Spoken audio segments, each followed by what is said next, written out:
Página 161, capítulo 2, livro de Geografia Bíblica. Então, vamos seguir aqui, né? Nós já conversamos aqui já um pouco sobre a destruição de Jerusalém no ano 70. Entramos aí ponto a ponto, né, da destruição, mostramos um pouco do cenário e a maneira como aconteceu ali tudo aquilo. Agora, nós vamos falar de Israel, né, pós-destruição, né? Agora nós vamos falar de Israel depois da destruição, ali em 70 depois de Cristo. Isso já está no capítulo 2, né? Aqui do nosso livro de Geografia Bíblica, aqui na página de número 161, né?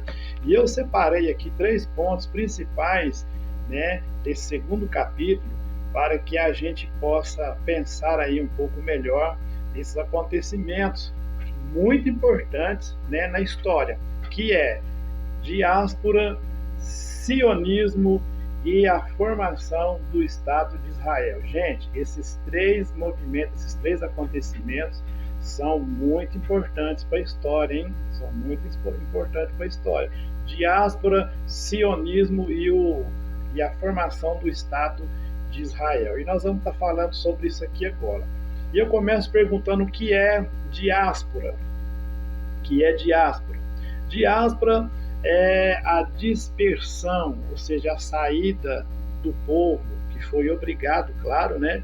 Não foi uma saída voluntária, não foi uma saída espontânea, mas a saída do povo obrigada por Roma, né? Roma obriga que o povo judeu saia do seu território.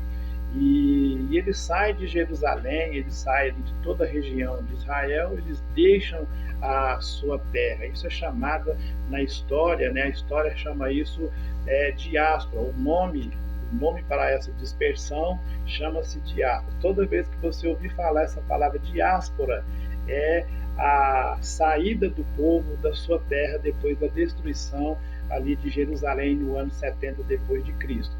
Com a invasão de Jerusalém, sobre o comando de Tito, né? A gente falou agora há pouco, né? Tito, filho do grande imperador Vespasiano. Vespasiano, né, foi aquele que sucedeu Nero, né, o grande imperador Nero, crápula do Nero. Com a invasão de Jerusalém, sob o comando de Tito, os judeus agora vão estar sendo expulsos da Palestina. Lembra do mapa? Tem lá todo o território da Palestina, aquelas 5 regiões mais importantes da Palestina que nós aprendemos, né? Eles começam então, os judeus, a ser expulsos da Palestina e eles começam a se espalhar por toda a Europa, por toda a Ásia também, no continente europeu e o continente asiático. Então, com a invasão de Jerusalém, eles agora são obrigados a saírem das suas terras, sair das suas casas, das suas fazendas, da sua região. E esse movimento se manteve pelo mundo aí, espalhado, né, esteve espalhado por todo o mundo durante aí muitos anos, e esse movimento aí que fez com que Israel se espalhasse para a Ásia, para a Europa, é o que a gente conhece e estamos aprendendo aqui, que é a diáspora, é a dispersão do povo judeu por todas as partes do mundo. Agora, um dado importante, isso é importante, os judeus dispersos nesse momento da história, né, eles vão ser dispersos nesse momento da história, no ano 70 depois de Cristo, eles não voltariam mais para a terra deles. Embora existiam ali alguns grupos, né, alguns pequenos focos, né, de habitantes, pequenos grupos de pessoas que estavam tentando ainda se manter na terra, mas chega um momento que eles não resistem à opressão do Império Romano, à crueldade, às barbaridades do Império Romano, e eles vão embora também.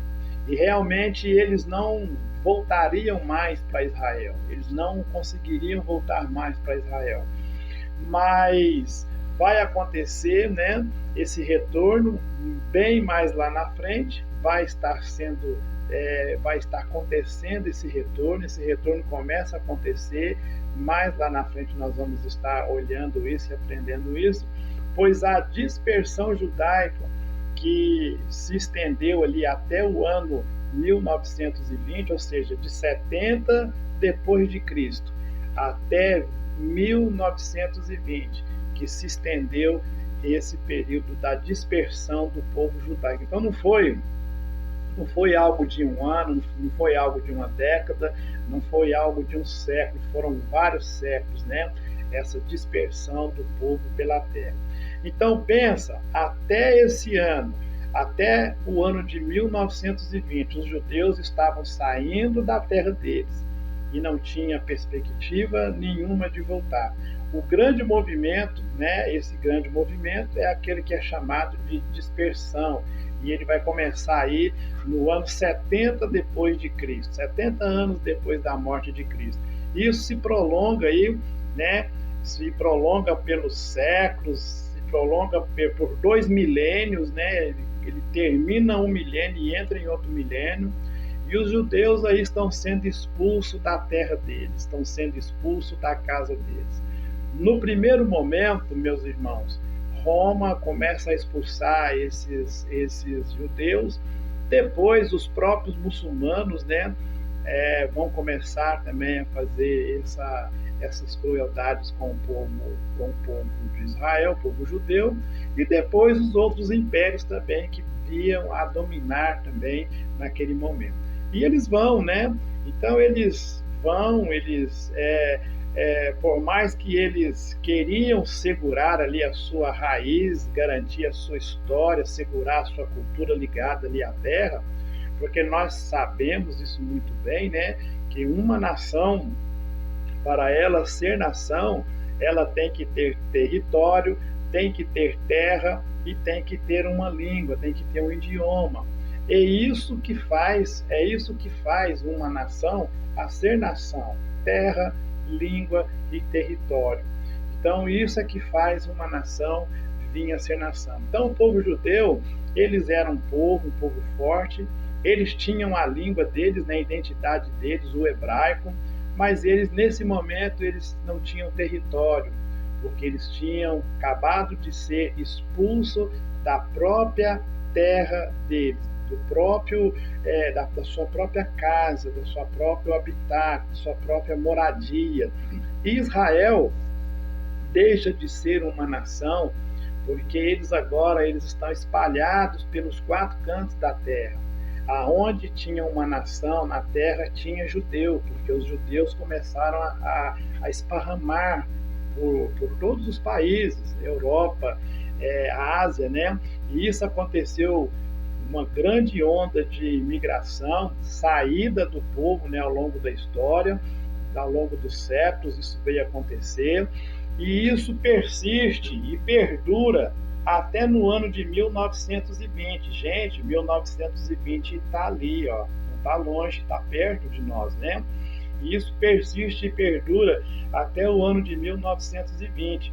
Quando vocês ouvirem falar de diáspora ou dispersão, é a dispersão judaica, nada mais e nada menos do que a dispersão do povo judeu. O momento que o povo judeu é disperso, né, esparramam-se, sai do seu país, da sua terra natal, e eles se dispersam pelo planeta, pelos continentes, né, por todas as cidades, e eles são expulsos da própria terra deles.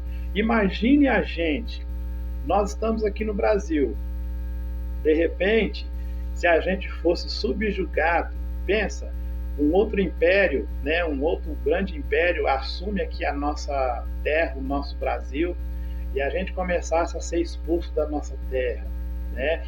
E isso não está longe de acontecer não, viu? Isso não, eu estou contando aqui uma história, né, dentro de um contexto bíblico, mas isso não está longe de acontecer não. Para o caminho que a política caminha, pode ser que isso ainda venha a acontecer. Mas pensa, um grande império assume aqui o Brasil, a gente começa a ser expulso, todos nós, habitantes dessa terra, começamos a ser expulsos e vamos para outras terras, vamos para outros lugares, sem uma terra definida, aonde você não é bem visto, aonde você não é querido, aonde eles iam, eles não tinham lugar para ficar, eles não tinham lugar para morar, não tinha comida para comer. Imagine, nós estamos aqui acompanhando agora, por exemplo, a história bem atual, né, desses grandes movimentos de imigração que está acontecendo aí nos países do Oriente Médio, indo para a Síria, né, um exemplo, indo para a Europa, um exemplo disso é a Síria, né, é a Síria que está imigrando aí para os países da Europa pelo oceano e tudo mais. Então a gente vem vendo isso acontecer, né, por conta da guerra ali da Síria, guerra ali contra o Estado Islâmico, né, e a gente percebe o quanto esses imigrantes, eles são mal recebidos, eles são maltratados por essas nações.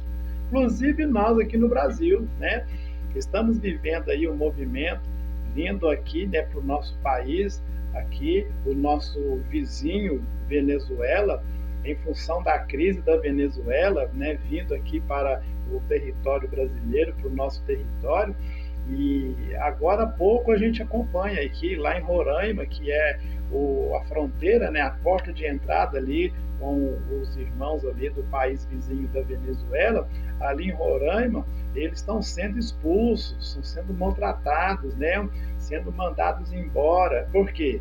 Porque as pessoas que estão na sua terra, no seu país, eles não querem que os outros venham. Isso é fato, gente, isso é fato. Exemplo disso é os Estados Unidos da América. Você não consegue entrar nos Estados Unidos de qualquer jeito. Para conseguir um visto para você ir nos Estados Unidos a passeio, é a maior dificuldade que tem. Os Estados Unidos tem uma fronteira com o México que tem muro, né? Muro de divisão. E ainda pessoas tentam entrar ali ilegalmente, muitos são presos, muitos são até mortos, né? Então, ou seja, é fato. Os países não querem que outras nacionalidades cheguem para o seu território. Isso é um grande exemplo. E hoje, queridos irmãos, hoje já é assim. Imagina naquela época, né? Imagina naquela época que não havia conselhos, não havia mídia, não havia aí órgãos que de repente pelo menos tentam ajudar, né, a combater um pouco desse preconceito, desse estilo de vida. Imagine naquela época, né, o quanto os judeus não sofreram sendo expulsos das terras deles, chegando em outros países, sendo maltratados, sendo crucificados, sendo mortos, sendo espancados, né? E por isso eles se espalharam pelo mundo inteiro. Chegaram à Europa, chegaram à Ásia, e depois, né, com a descoberta do chamado Mundo Novo, nós aprendemos isso na geografia da escola, com a descoberta do continente novo, né, o chamado Mundo Novo, da América do Norte, depois, mais na frente, da América do Sul, descoberta por Cristóvão Colombo. Então, muitos migraram para esses continentes. Aqui para o Brasil mesmo, né? Aqui para o Brasil, e começaram a povoar todos os lugares da Terra, gente, todos os lugares do planeta, eles começaram a ir embora. Esse é a diáspora, né? Foram indo embora. E no mundo todo, nesse momento, tinha judeu. No mundo inteiro havia judeu. Esses judeus que foram forçados, né, a deixar a sua terra, deixar a sua casa, deixar suas raízes, suas famílias, deixar suas riquezas e ter que ir embora, porque senão eles seriam mortos. Isso é o que é chamado de diáspora. Depois vai acontecer o segundo movimento importante, que é o movimento chamado sionismo, né? Então, se a diáspora era expulsar os judeus da terra deles, o sionismo agora, embora alguns judeus já tenham retornado a Jerusalém, o sionismo diz a história que esse é o movimento que trabalhou o retorno dos judeus para Jerusalém e para Israel. E isso intensificou ali no século XIX, quando teve início ali na Europa um grande movimento denominado sionismo. Nós aprendemos aqui, hein, gente? Aprendemos aqui no nosso livro de Geografia Bíblica. Teve início ali na Europa esse movimento denominado e chamado de sionismo, que pregava então o retorno dos judeus à Terra Santa. Se a diáspora pôs eles para fora, o sionismo pregava o retorno desse povo para a Terra Santa. Então, só no final do século XIX é que eles conseguem organizar ali várias sociedades que são organizadas, né? Aonde os judeus, embora estando em vários países no planeta, como nós já falamos, eles criam esse movimento chamado sionismo, ou seja, a volta para sua terra, a volta para sua casa. A gente encontra isso na Bíblia, né, falando muito sobre Sião, sobre o Monte de Sião. Davi escreve, né, o Salmo 125, falando sobre os montes de Sião.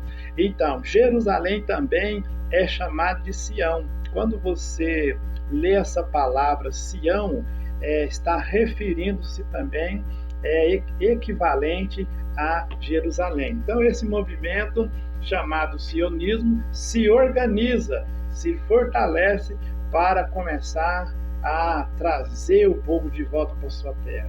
E eles fizeram esse movimento do regresso aí no final do século XIX. Em todas as partes do mundo, aonde tinha ali judeus, começaram a se organizar.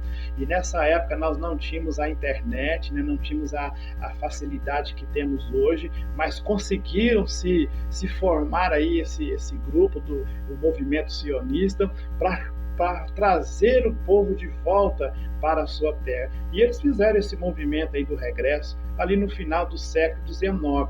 E começou, terminando o século XIX, começa-se o século XX, e começou ali no século XX, para que os judeus que foram espalhados ali por todo o mundo, que fossem levados de volta para a sua terra, para a terra natal. Então começa no século XIX, no século XX, os judeus começam a fazer esse movimento para que eles voltem para a sua terra, para que eles regressem para sua casa, para a terra de Israel. E esse era o grande sonho de todo judeu, né?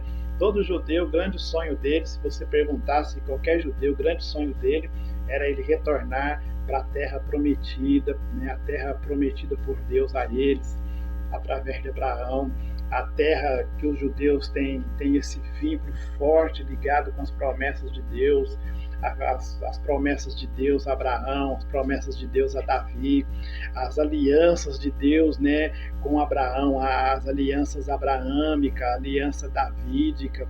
Então eles começam, a maior alegria deles é essa, é voltar à sua terra. E os judeus têm isso muito forte dentro deles, né? Numa realidade cultural muito mais forte do que nós temos aqui no Ocidente, né?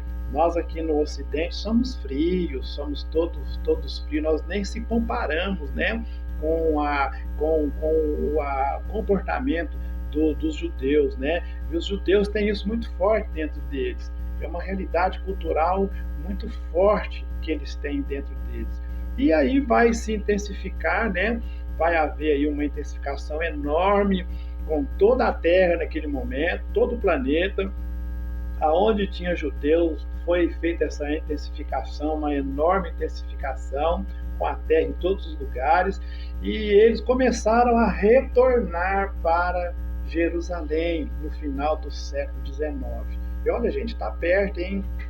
Final do século XIX está ali, tá atrás não, está ali, não está longe não. Né? Tentando fazer o retorno retorno deles para Jerusalém, e esse movimento do retorno deles é esse movimento importante chamado sionismo. Depois, né, da diáspora, depois de a gente saber o que é a diáspora, depois de saber o que é o movimento sionismo, vai acontecer algo muito importante. né, que vai acontecer algo muito importante depois deles retornarem para a terra deles. Eles conseguem aos poucos ir retornando, mas a terra, mas Israel ainda não tinha uma nação. Israel ainda não era uma nação considerada de fato e de direito. Por quê? Internacionalmente, uma nação, para ser considerada nação, ela precisa ter povos, língua e território. Ela precisa ter gente, precisa ter idioma e precisa de ter terra, gente. Embora eles estavam vindo de todas as partes do mundo, tinha gente, eles tinham o idioma deles, né? Mas eles ainda não tinham o direito de terra, eles não tinham a terra, a possessão da terra, eles não tinham a escritura da terra, eles não tinham a escritura da terra deles. E eles vão morar ali naquele momento, né, como se fossem imigrantes. Eles estavam morando dentro da terra deles, mas como se fossem imigrantes. Seria como você morar na sua casa, mas sem a escritura. Se você morar dentro de uma propriedade, mas você sem ter ali a escritura, ter ali um contrato de compra e venda. Eles eram imigrantes dentro da terra deles. E eles não têm direito da terra, eles não têm direito a nada, não existe um território estabelecido, olha, daqui até aqui é Israel, daqui até aqui é Israel, não existia um território estabelecido, não existiam fronteiras, né, fronteiras que definiam, né, o espaço, o lugar aonde Israel ia ser implantado, não existia isso ainda. Nesse espaço, daqui aqui é Israel, daqui aqui é Israel, não existia isso.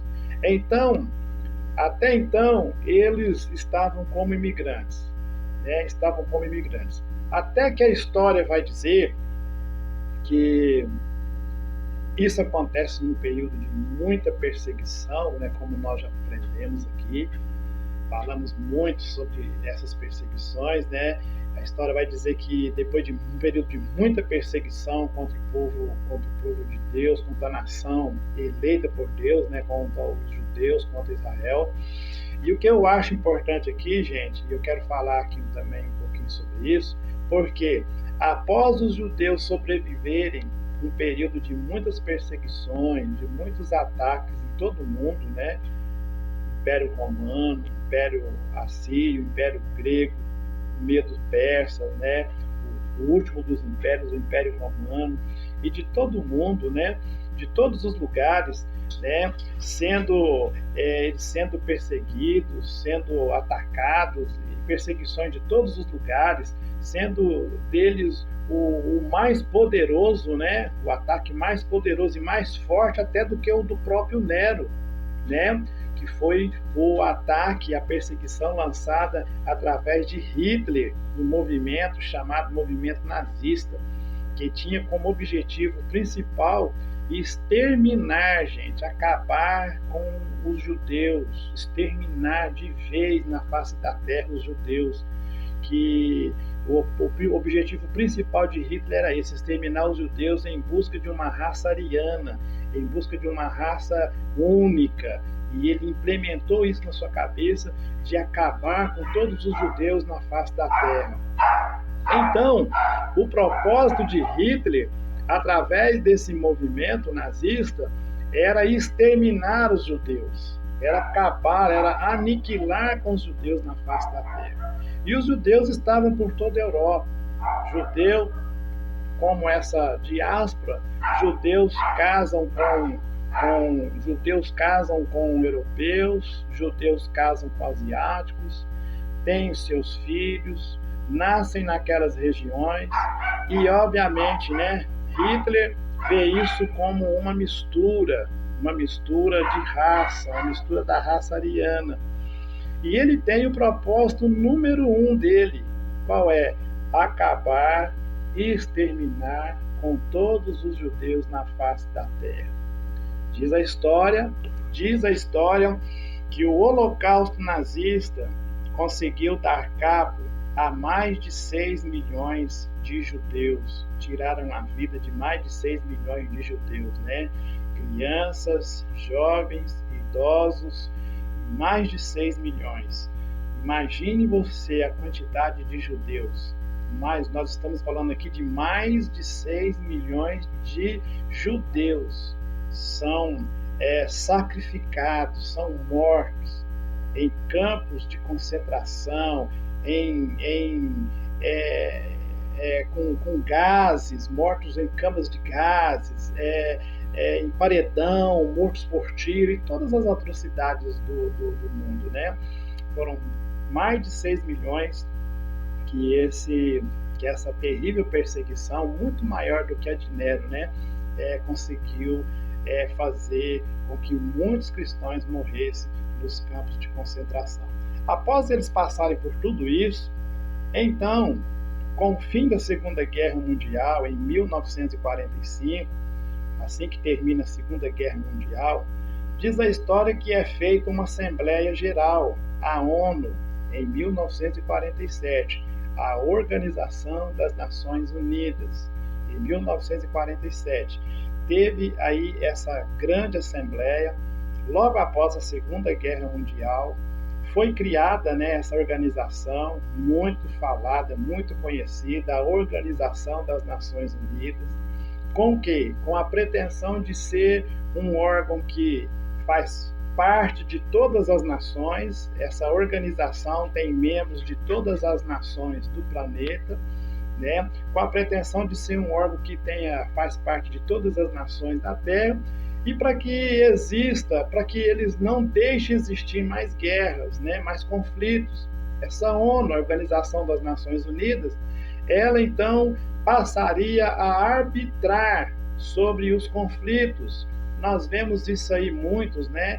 Nós vemos eles aí, sempre quando tem guerra, nós estamos acabando de ver aí guerra de Israel contra o Hamas, e a ONU sempre intermediando, ou seja, eles foram criados, né, com esse objetivo único de arbitrar os conflitos, mediar os conflitos de forma pacífica, cessar fogo, né, campanhas humanitárias, para quê? Para que não houvesse mais guerra.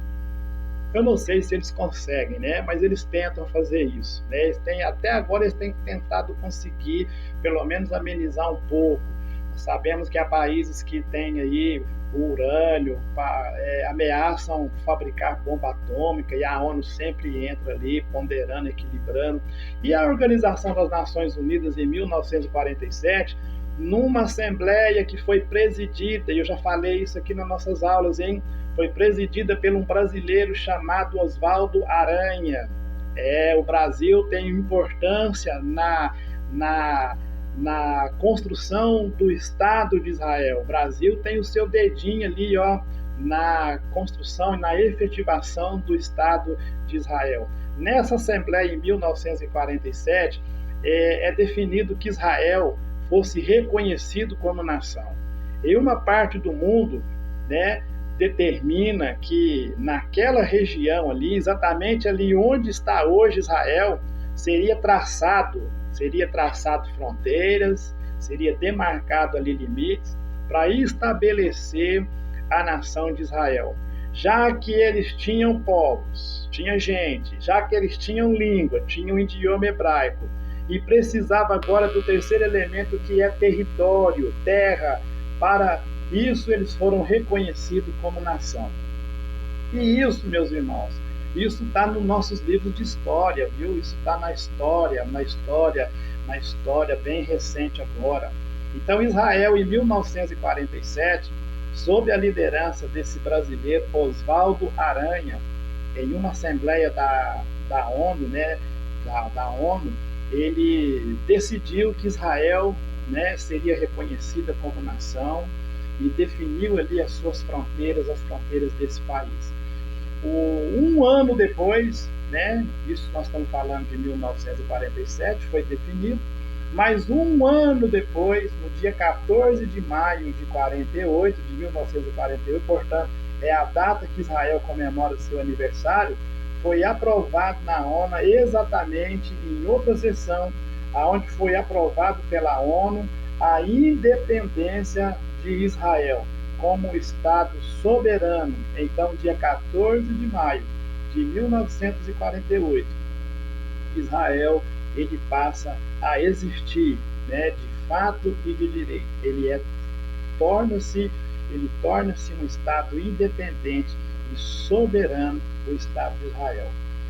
Então, nessa Assembleia, a ONU reconhece a independência do Estado de Israel e ele passa a ser considerado aí como um Estado soberano por todo o planeta, né?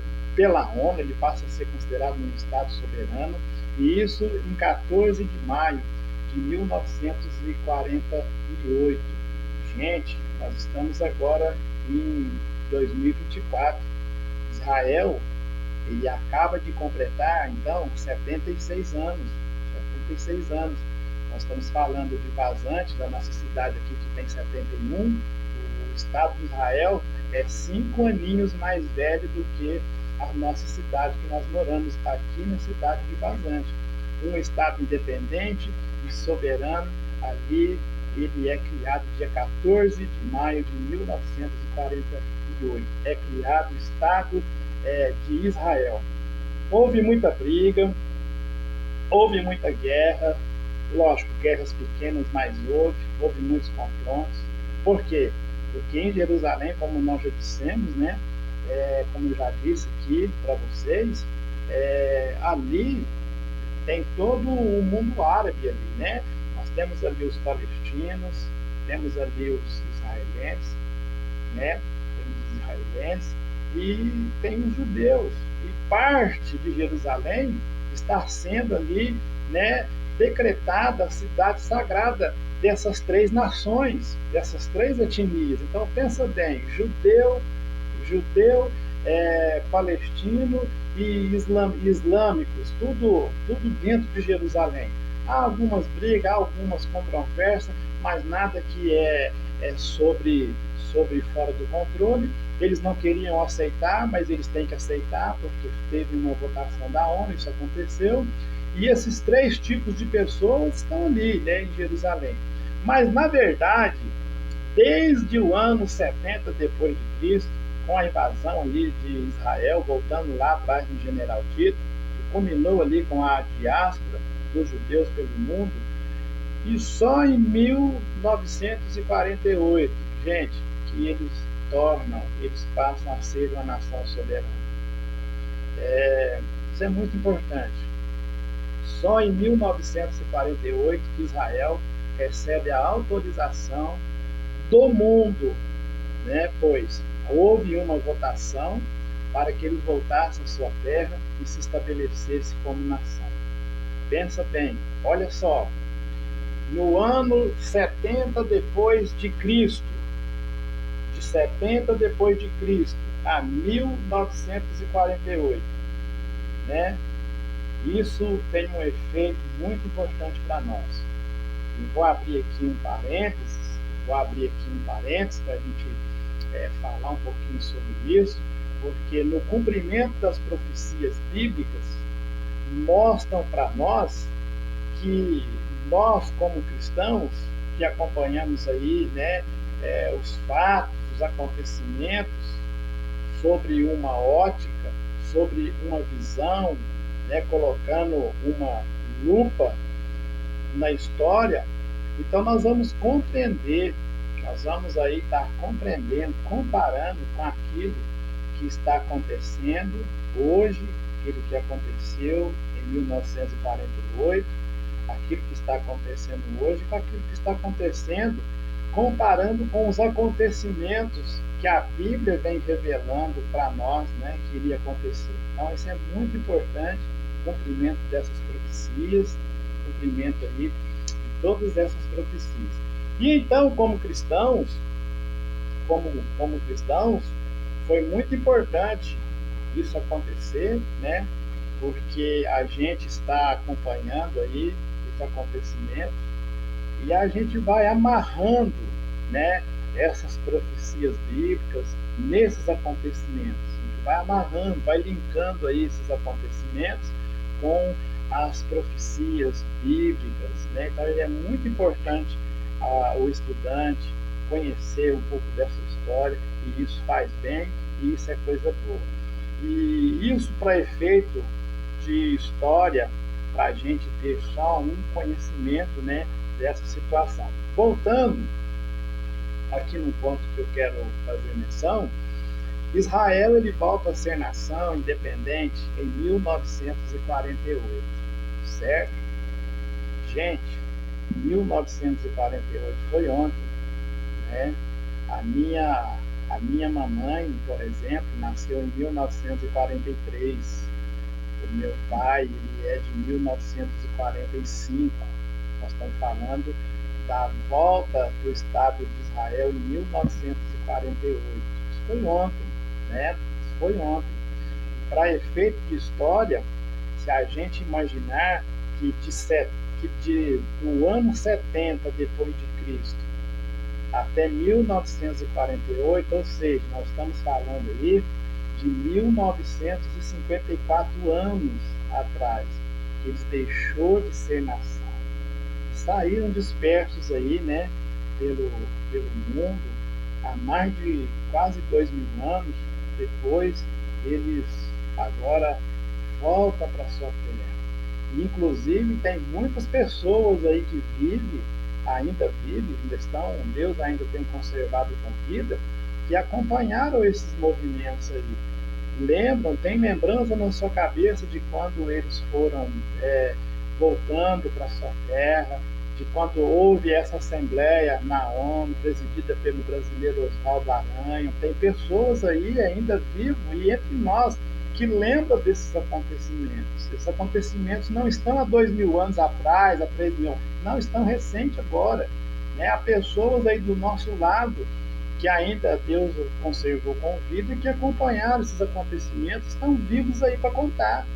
Você pegar alguém aí dessa época aí, ele pode te contar. Ele lembra disso que a gente está contando aqui, de um pouquinho de como aconteceu também. Então isso é muito importante. E isso veio a tornar-se realidade.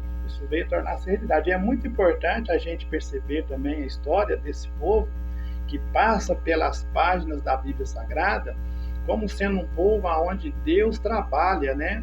Como Deus trabalha na vida desse povo, essa nação que é a nação eleita dele, como Deus trabalha, como Deus é generoso, como Deus é bondoso com essa nação, tira eles do Egito, cuida deles no deserto, prepara para eles uma terra, prepara para eles um lugar, vence reinos, vence impérios, vence exércitos, passa por dificuldades, sofrem, né, desde o princípio até a diáspora, né, até o momento que eles são expulsos da própria terra. Aí depois vem o sionismo, culminando com o regresso deles de volta. Tem as perseguições de Nero, perseguições de Hitler. E com a formação do Estado de Israel, e é importante dizer isso aqui, gente, que Israel ele tem apenas 76 anos de idade. Completou agora em maio, né? 16 anos de idade, 76 anos de idade, é 14 de maio de 2024. Israel acaba de completar agora 76 anos de idade. Israel se tornou uma das mais poderosas potências do mundo, gente. Em 76 anos. Se a gente pensar que o Brasil nosso tem mais de 500, né, 520 e poucos anos, se a gente pensar que o nosso Brasil, rico, grande, imenso, né, tem mais de 500 anos, hoje Israel, como nação, é uma das nações mais desenvolvidas na parte da tecnologia, de agricultura. Aliás, eles são pioneiros na área da ciência, estão aí editando regras e modelos para o mundo todo, na área da agricultura, técnicas de cultivo de gotejamento, né, na área de engenharia, na área de arquitetura. E se a gente pensar que Israel, né, está ali num território extremamente árido, desértico, né, formado ali por um clima seco, um clima quase que de deserto, e se a gente pensar nisso e olhar, eles são os maiores exportadores de fruta. e de flores para a Europa. A Europa é abastecida no que diz respeito a frutas e a flores pelo Estado de Israel, desse lugar aí, desse clima árido.